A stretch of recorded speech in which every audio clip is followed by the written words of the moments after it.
I'm a media reporter, so I watch Fox News every day, and I learn a lot about conservative politics from Fox.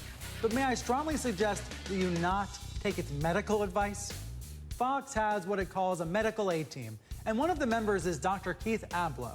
He's a psychiatrist, and he was on the Fox show Outnumbered earlier this week, part of a group that was complaining about Michelle Obama's campaign to make school lunches healthier. Ablow took it a step further. Ablow challenged her credibility by suggesting she weighs too much.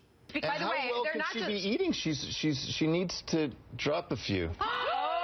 Oh, I mean, I'm telling you, like, no, you let's did be not. honest. No, listen. Really? We're taking nutrition advice from Are we on a who? 7-second Who delay? are we taking nutrition advice from? I want nutrition advice yeah, Michelle Obama. She needs to lose the Well, junk in no, the let's trunk. be honest. Like, I mean, there's no French fries happening. That's all kale and carrots. I don't buy it.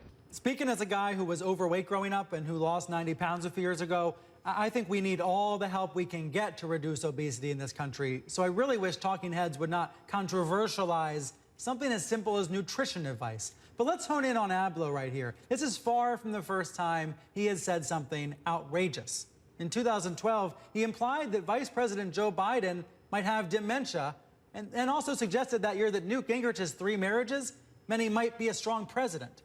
We're not going to do any diagnosing of Ablow here, but I do want to bring in Dr. Gail Saltz, a psychiatrist specializing in mental health. Gail, what responsibility do you think TV doctors have when it comes to talking about the health of others? I would argue a huge responsibility that when you carry the label of MD, and actually a psychiatrist is an MD, they're an MD of the brain, of the mind, for mental illness, you're putting forth the idea that you are going to act with integrity. You are going to go by, frankly, American psychiatric guidelines, which is not to diagnose someone that you've never met, not to label someone with dementia with no evidence of such, and basically to follow the Hippocratic Oath, which is first do no harm. So to be criticizing people kind of willy-nilly is, I don't think meets the Hippocratic Oath. And it undermines the way the public sees mental health professionals, which is what concerns me the most, because, you know, especially what's gone on this week with Robin Williams and the concern that people don't get treatment because of stigma, because of discomfort, because wondering if they can go in and trust a mental health professional.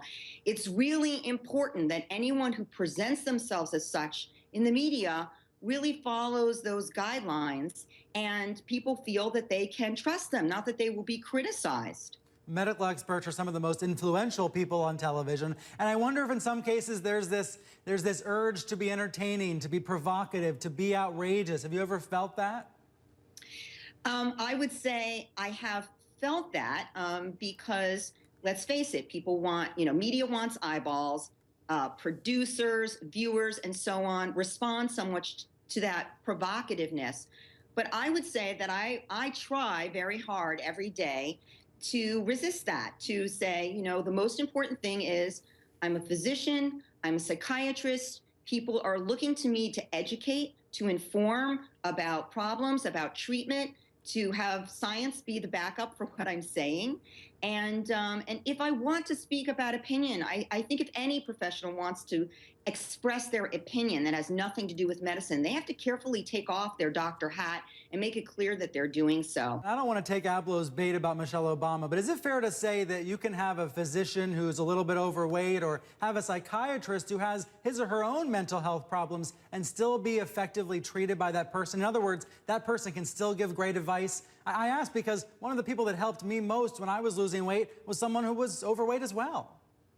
So, absolutely.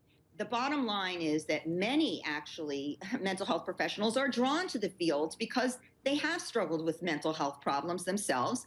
And obviously, as long as they're not ill, as long as they've been treated, they not only can be wonderful clinicians, and we all know this in the field, but they can have a particular empathy. As you're pointing out, somebody who struggled with their own weight can have a particular empathy that can be different and extremely helpful. Absolutely. I mean, I also would say, honestly, I have no idea what that's about. We've talked about Michelle Obama's fantastic arms and biceps for years now and how incredibly fit and attractive she is. So I don't even know what that's about, but it is important to know that many people who have struggled with weight are some of the best, actually, nutritionalists and fitness people out there. Gail Saltz, thank you so much for joining me. My pleasure, Brian.